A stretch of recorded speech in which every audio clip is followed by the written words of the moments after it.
Buenos días, queridos estudiantes de primero medio. Em, la verdad es que voy a subir este video para hacer un recuento de las guías que he enviado. Las voy a explicar para ver qué es lo que, cuáles son las habilidades que nosotros tenemos que desarrollar para seguir profundizando, ¿ya? Em, Como primer concepto, me gustaría dejar en claro que esta guía yo la he enviado hace, desde hace aproximadamente un mes. Y eh, antes había mandado otra que era como un poco más de diagnóstico, porque como ustedes saben, yo el año pasado no le hice tecnología, entonces necesito saber eh, cuáles son sus conocimientos adquiridos en años anteriores para ver, ¿cierto? Y poder nivelar algunas falencias que puedan tener y sobre eso volcarnos a nuestro trabajo ya como tal de este año. Contarles que básicamente nosotros vamos a trabajar con el concepto de servicio, ya que es básicamente lo que le explico en esta guía, ¿ya? Así que vamos a eso. Bueno, primero que todo yo necesito que ustedes tengan dos conceptos claros, claros, que son dos conceptos con los cuales nosotros vamos a seguir trabajando en esta unidad y todo el resto del año y probablemente también en tecnología en segundo medio. Lo primero es que un objeto tecnológico, ustedes tienen que entenderla y abordar todos los problemas que nosotros desarrollemos en la clase de tecnología desde la siguiente perspectiva. Un objeto tecnológico es cualquier cosa creada por el ser humano, ya cualquier cosa creada por el ser humano. Y la finalidad que tiene un objeto tecnológico es facilitar la vida de las personas. Si nosotros miramos a nuestro entorno, nos vamos a dar cuenta que estamos rodeados de estos objetos tecnológicos. Y por lo tanto, el desarrollo de la tecnología, bien sabemos que ha ido incrementando, ¿cierto? Sobre todo en la segunda parte del siglo pasado en adelante, 1950 en adelante, la tecnología se disparó, ¿cierto? Hasta nuestros días. Y, pero es erróneo pensar que solo tecnología es un computador, es un celular, es una tablet, es la televisora, o sea, la televisión, ¿cierto? O la emisión de radio, etcétera. Es imprescindible que ustedes se den cuenta de que a diario nosotros convivimos con este objeto tecnológico y darnos cuenta cuánto nos facilitan la vida. ¿Cómo nos cepillaríamos los dientes si no existiera un cepillo de dientes? Tendríamos que hacerlo a lo mejor con las manos o bien crear algún artefacto similar que cumpliese esa función. Si no tuviésemos sillas, probablemente nos podríamos sentar en cualquier superficie o también crearlo. Es importante que ustedes tengan siempre la relación de que un objeto tecnológico, al igual que un servicio y otras cosas que vamos a ver más adelante, se crean ya respecto a una necesidad humana. Un lápiz existe porque alguien algún día se dio cuenta que podía, ¿cierto?, sistematizar, podía crear este objeto para que sirviese para escribir. Esa es su finalidad, suplir esa necesidad. Eso por el lado del primer concepto que es el objeto tecnológico. Y después de eso nosotros definimos brevemente lo que es un servicio y básicamente es un conjunto de acciones las cuales son realizadas por personas, una o más personas da lo mismo, y satisfacen necesidades de otras personas, ¿ya? O satisfacen necesidades no tan solo de otras personas, de animales pueden ser, puede haber un servicio que recoja cierta basura que si bien está a lo mejor reciclando la basura de otras personas, tiene como finalidad, como último fin, como fin supremo, es mitigar un poco, bajar un poco los índices de contaminación que existen. Ese podría ser un servicio, por ejemplo. Entonces, eh, la diferencia que tiene con un producto o objeto tecnológico es que el objeto es material, es palpable, yo lo veo, lo toco, sé que existe, tiene un peso, tiene características definidas. Vamos a aprender que en el caso de un servicio estamos hablando de cosas intangibles, estamos hablando de cosas que no podemos tocar, estamos hablando de acciones, ¿ya? Y estas acciones son las que representan el servicio. Respecto a eso, ¿cierto? Yo les planteé una actividad donde ustedes tenían que anotar básicamente tres objetos tecnológicos de los cuales ustedes estuvieran rodeados y definir sus características, color, peso, forma, eh, y un largo etcétera, ¿ya? ¿Por qué es importante que ustedes también vayan teniendo claro eso? Porque nos vamos familiarizando un poco con las materialidades y vamos comprendiendo algunas cosas. Eh, por ejemplo, si yo me pongo a pensar en una olla o un sartén, hay muchos materiales con los cuales se preparan, se producen esos objetos tecnológicos. Sin embargo, hay algunos materiales que son mucho mejor o tienen características diferentes entre sí. Me explico. Una olla o un sartén de aluminio, después de una cierta cantidad de tiempo que nosotros lo utilicemos, desprende unas sustancias que pudiesen llegar a ser tóxicas si nosotros todos los días consumiéramos a lo mejor fritura en una olla de aluminio que no esté en buen estado. Con el tiempo podríamos estar consumiendo también sustancias que son tóxicas para nuestro cuerpo. Y a lo mejor eso se evitaría si nosotros, por ejemplo, pudiésemos cocinar con algunas pailas u ollas o sartenes de cobre o cerámica, que también es otra opción y que se evita eso. Entonces, por eso es importante que nosotros, aparte de darnos cuenta que estamos rodeados de estas cosas, también es importante analizarlas por justamente lo que les decía, empezamos a hacer diferencias, establecer diferencias y similitudes entre ciertos materiales y explicarnos el porqué de las cosas. Si una silla tiene un respaldo, no es para que se vea bonito. Es decir, aparte de la finalidad estética que tiene, la silla tiene un respaldo para proteger, ¿cierto?, la correcta postura de nuestra columna al sentarnos. Entonces, esas son las observaciones que considero importante que ustedes se vayan haciendo en el momento en que trabajamos esto. La pregunta número dos es pensar en los servicios que nosotros utilizamos, delivery, les puse el ejemplo de un taxi colectivo, y respecto a eso ustedes tenían que responder las ventajas que entregaban esos servicios. Por ejemplo, si yo pido una pizza delivery, ¿cuál es la ventaja? Que yo no voy a tener que cocinar o que yo quizás no voy a tener que moverme de mi casa, ¿cierto?, a comprarla. Eh, ¿Qué otra ventaja más pudiese tener eso?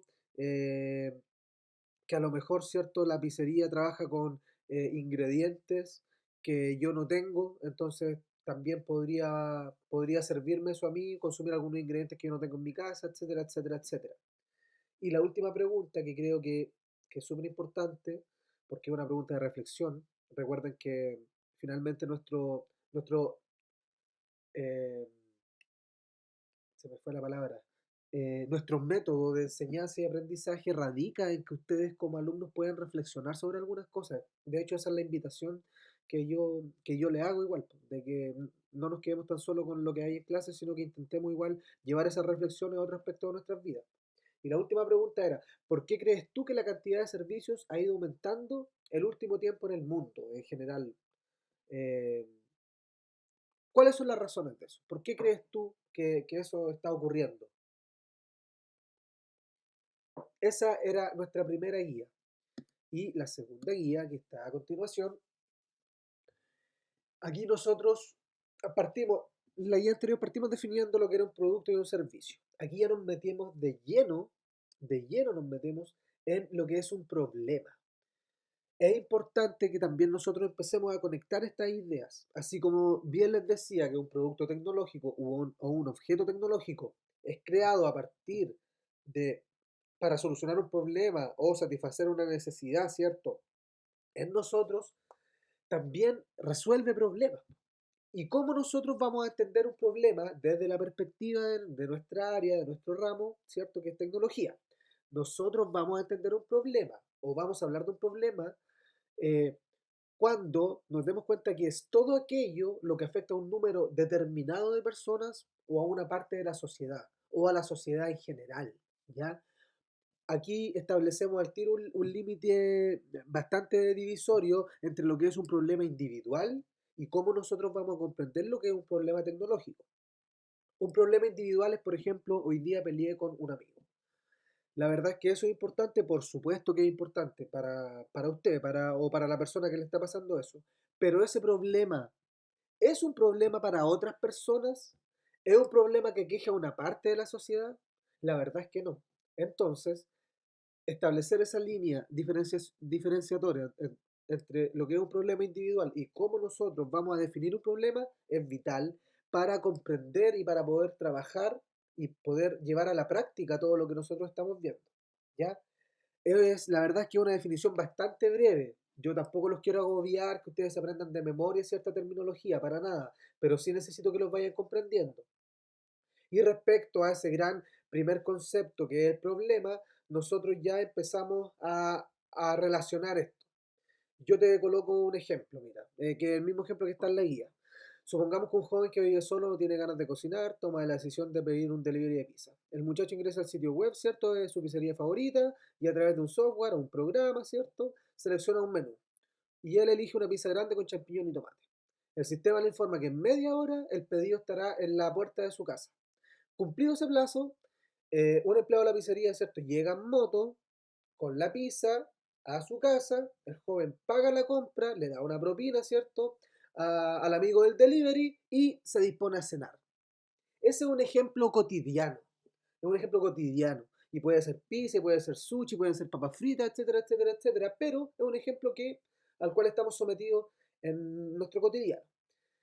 Ahora, yo partí acá entregándole un ejemplo y ustedes tienen que hacer invertir el ejercicio. ¿Qué problema está resolviendo el delivery? ¿Qué problema es el que está resolviendo el delivery? Hoy día, respecto a estas pandemias, la verdad es que nosotros podemos ver cómo han surgido varios modelos de negocio o distintos servicios comunitarios, ¿cierto? En los cuales nosotros nos damos cuenta que hay ahora doctores que están respondiendo preguntas en línea, que antes era difícil obtener ese servicio. Consulta por teléfono a doctores, ¿cierto? Sobre todo a la gente que está con problemas a lo mejor emocionales, puede contactarse con un psicólogo. Ahí es donde nosotros nos vamos dando cuenta de que cuando nosotros atravesamos por crisis o nosotros somos capaces de detectar problemas, es una oportunidad para nosotros también crear nuevos tipos de servicios que se adapten a las condiciones que yo necesito. ¿Y qué necesita una persona para ordenar? Esa es la segunda pregunta. ¿Qué necesita una persona para ordenar el delivery? Entonces, después de que ustedes hagan ese ejercicio, yo les planteo un problema, ahora es al revés, yo les planteo el problema y tú debes entregar una solución, pero tiene que tener ciertas características. Número uno, no puedes solucionarlo a través de la entrega de dinero. Por ejemplo, si yo digo que el problema es el sedentarismo, dicho sea de paso que el sedentarismo es un problema que nos aqueja como país, como continente, y bueno, es prácticamente una enfermedad mundial, ¿cierto?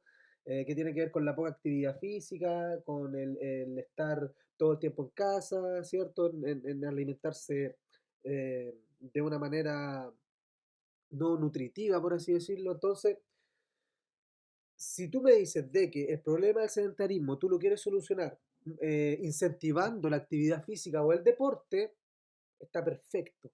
Pero la solución no puede ser crear un gimnasio para hacer eso, porque estaríamos hablando de dinero, estaríamos hablando de una construcción, y eso escapa a nosotros. Entonces aquí me interesa que ustedes entiendan de que, si bien es cierto, hay algunos problemas, como el hacinamiento, que sí se solucionan o sí su única solución o la solución más común a esos problemas es con la construcción de más espacios, con la construcción de áreas verdes, etcétera. Hay otros tipos de problemas y es el desafío que yo les quiero colocar a ustedes, en los cuales nosotros tenemos que aprender a razonar y dejar fuera un poco de la ecuación lo que son los recursos, lo que es el dinero. Básicamente porque nos colocamos más creativos. Si a ustedes yo les entregara, por ejemplo, para el proyecto, les dijera, ya, chiquillos, chiquillas, tienen 60 millones de pesos para ustedes solucionar un problema. Lo más probable es que ustedes lo harían invirtiendo toda esa cantidad de dinero, ¿cierto? Y ok. Pero ¿qué pasa si yo intento separar de la ecuación el dinero? Intento que ustedes solucionen un problema de una manera mucho más creativa, de una manera que tiene que ver con el cotidiano. Y a lo mejor nos daríamos cuenta que el ejemplo que acabo de colocar, colocando como problema central el sedentarismo, no sería quizás construir un gimnasio, a lo mejor sería plantear un sistema de ejercicio y rutinas que pudiésemos realizar desde el hogar. Por ejemplo, Podríamos tener clases en línea, ¿cierto? De algún profesor de educación física o de alguien, ¿cierto? O de una monitora de Zumba que nos ayudara a nosotros en eso. Y a lo mejor nosotros podríamos crear una plataforma donde esté todo ese material y nosotros transmitir esto vía streaming, ¿cierto? Por redes sociales para que esas rutinas de ejercicio llegue a la gente y la gente desde sus casas pueda hacerlo. En ese caso estaríamos frente a una solución que no depende del dinero o no depende tanto del dinero, porque a lo mejor la profesional o el profesional que quiera asumir eso también debe ser remunerado, ¿cierto? Pero va por ahí, ya va por ahí la búsqueda de esas soluciones. Y la segunda condición era que no se puede, que ya lo dije, no se podía solucionar a través de construcciones y etcétera, etcétera, etcétera. Respecto a eso, el problema que planteé es el siguiente, ya procedo a leerlo. Desde su expansión a principios del siglo pasado, el plástico se ha convertido en un material popular y puede utilizarse de muchas maneras diferentes. Entre paréntesis, el año pasado o el año antepasado, no recuerdo, el año pasado se promulgó una ley acá en Chile respecto al uso de plástico. Quizás el problema que tenía esa ley era que regulaba el uso del plástico de manera individual, es decir, que las personas no podían utilizar bolsas de plástico o que los supermercados o los negocios no podían entregar bolsas de plástico.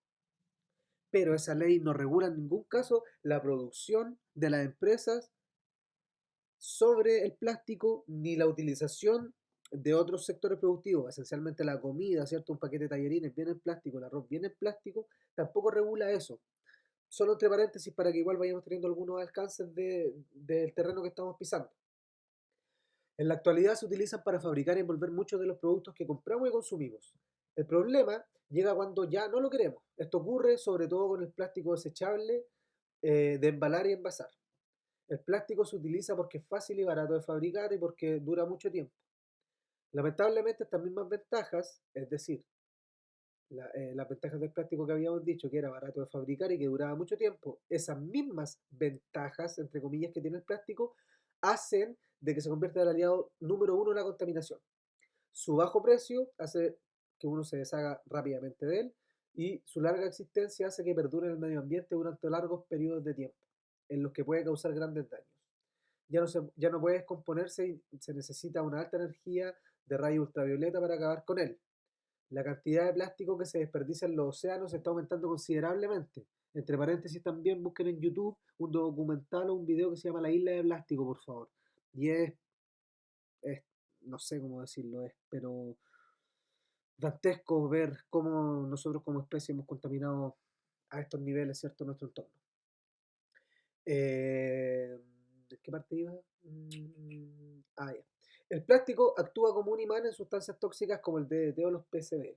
Los investigadores han descubierto que las concentraciones de estas sustancias químicas son millones de veces más altas en el plástico que se utiliza en el mar que en el que se utiliza en el agua circundante, que ingerido por animales puede hallarse en toda la fauna marina, incluso en el plancton, la clave de la cadena alimentaria marina, ¿cierto? El plancton es una especie de, bueno, los que vieron Bob Esponja se podrán acordar del plancton, pero muy similar a un alga, y ahí eh, es como parte de la dieta fundamental de la fauna marina. Los estudios que se han realizado revelan que existe alrededor de 3.500 partículas de plástico por kilómetro cuadrado. 3.500 partículas de plástico por kilómetro cuadrado en la costa de Sudáfrica.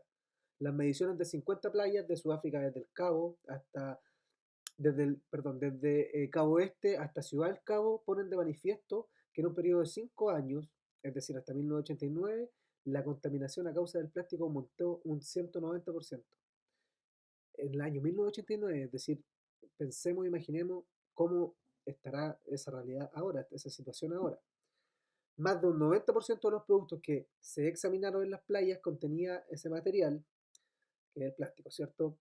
Se ha extendido prácticamente a todas las playas de Sudáfrica, incluso a las más remotas. Los investigadores están intentando encontrar residuos de plástico en las regiones antárticas. La basura de plástico que se encontró en las playas cercanas a zonas urbanas proviene del uso que se hace en el campo, como el material de embalaje para envolver otros productos. En las playas rurales remotas la basura proviene de barcos y es fundamentalmente equipamiento pesquero. Fauna amenazada. Basuras que llegan al mar, en especial las del tipo plástico, están matando a más de 1 millón de aves marinas y unos 100.000 mamíferos y tortugas marinas cada año. A veces cuesta magnificar un poco las cifras, pero más de 1 millón de aves marinas, 1 millón de aves marinas y 100.000 mamíferos y tortugas marinas cada año, al año. El material plástico afecta a la fauna de dos maneras importantes. Uno, cuando las criaturas se enredan en él y cuando lo ingieren. Y ahora pasamos acá a definir, ¿cierto? Básicamente lo que pasa con las tortugas y los mamíferos marinos. En las tortugas, la contaminación plástica afecta especialmente a las tortugas. Las 7 especies mundiales de tortuga o están en peligro o están amenazadas por varias causas. Las tortugas se enredan en las redes de pesca y en algunos casos se han encontrado tortugas con bolsas de plástico en el estómago. Las teorías es que las tortugas comen las bolsas semitransparentes flotantes por su parecido con las medusas. Es decir, se confunden, pues piensan que parte de su alimento están comiendo plástico. Las tortugas mueren bien asfixiadas por no poder comer. Fue revelado que una tortuga muerta encontrada cerca de Hawái en el Pacífico tenía más de 1.000 trozos de plástico en el estómago, entre ellas un peine, la rueda de un camión de juguete e hilo de nylon. Una tortuga de tierra fue rescatada en un canal de Florida. La tortuga era incapaz de sumergirse en el agua debido a la cantidad de estirofoam que se llevaba en el cuerpo. Solamente podía flotar. Ahí hay tarea para la casa, averiguar qué es estirofoam. Así que ahí googleenlo. Mamíferos marinos. Hay mucha preocupación acerca del efecto que la basura plástica tiene sobre los mamíferos marinos, ya que debido a varias causas, estas criaturas ya están en peligro de extinción. Es decir, aparte del plástico, hay otras causas en las cuales las colocan en peligro de extinción. Por ejemplo, la población de ballenas ha sido diezmada por la caza incontrolada, que es fatal, pero es una realidad igual. Un informe reciente de Estados Unidos concluye que 100.000 mamíferos marinos mueren cada año en los océanos del mundo por lo que decíamos delante, comer o enredarse en basura plástica. Cuando un mamífero marino, tal como una foca, se enreda con un trozo grande de plástico, puede simplemente ahogarse o agotarse o morir de hambre, ¿cierto? Debido al esfuerzo que necesita para nadar. También el plástico le puede causar una muerte lenta que va de unos meses a unos años, debido a los cortes, heridas y pérdida de sangre y mutilaciones en su cuerpo que éste le ha provocado. Las aves marinas. Mundialmente, unas 75 especies de aves marinas han ingerido basura plástica. Un estudio reciente de las crías de Blue Petrel, que habitan en una isla remota en Sudáfrica llamada Marion Island, demostró que el 90% de las crías examinadas tenían plástico en el estómago. O sea, 9 de cada 10. Aparentemente los padres dan plástico a sus crías accidentalmente. Los plásticos se quedan en el estómago, obstruyendo la digestión y posiblemente provocando una muerte por hambre. Pequeños trozos de plástico también han sido encontrados en los estómagos de una crías de Stone Petrel de Wilson en la Antártica. Y en Hawái encontraron mecheros, cepillos de dientes, bolas de golf, robots de juguete y un tampón en los estómagos de una cría de albatros, que son unas aves, también googleenlo, ¿cierto? Para que vayan teniendo igual más conocimiento de lo que hablamos. Que murieron en Hawái. Bueno, como ustedes se pueden dar cuenta, es un problema para empezar, como nosotros lo definimos, es un problema, porque no afecta a una persona, no, afecta a un gran porcentaje de la población, es más, yo diría que lógicamente esto afecta a la población en su totalidad, por lo tanto es un problema. Ahora, el cómo nosotros abordamos este problema y le damos la solución es el trabajo que ustedes deben hacer con lo que yo les he explicado, ¿ya? Aquí vienen las 3 preguntas finales. Número 1, ¿cómo a través de un servicio podemos solucionar el problema del plástico? Ahí pónganse creativos, chiquillos y chiquillas, y por favor no le tengamos miedo al error, que eso es lo peor, eso es lo que nos paraliza. Así que sin miedo planteemos respecto al mismo lineamiento que les dije anteriormente, que no fuera a construir cosas o cosas no tan grandes al menos. Por ejemplo, si tú me dices que para solucionar el problema del plástico a lo mejor en las salas quieres construir un dispensador para poder acumularlo y después reciclarlo, está perfecto. Me refiero a construcciones como de edificios, ¿cierto? Y cosas mucho más grandes. ¿Qué características deberá tener este servicio y cómo este servicio se puede aplicar en nuestro liceo? Sumamente importante que nosotros todo lo que vamos viendo seamos capaces de aterrizarlo a nuestra realidad. Bueno, muchachos y muchachas, en esta clase yo he decidido hacer esta especie de repaso, explicarles bien la guía para que ustedes la aborden y ya desde la próxima semana nosotros empezamos a trabajar con un problema real que ustedes van a elegir. Vamos a profundizar en ese problema y ustedes van a tener que plantear el servicio de una solución y llevarlo a cabo. Así que eso, espero que tengan una buena semana, un abrazo a cada uno de ustedes y nos vemos pronto.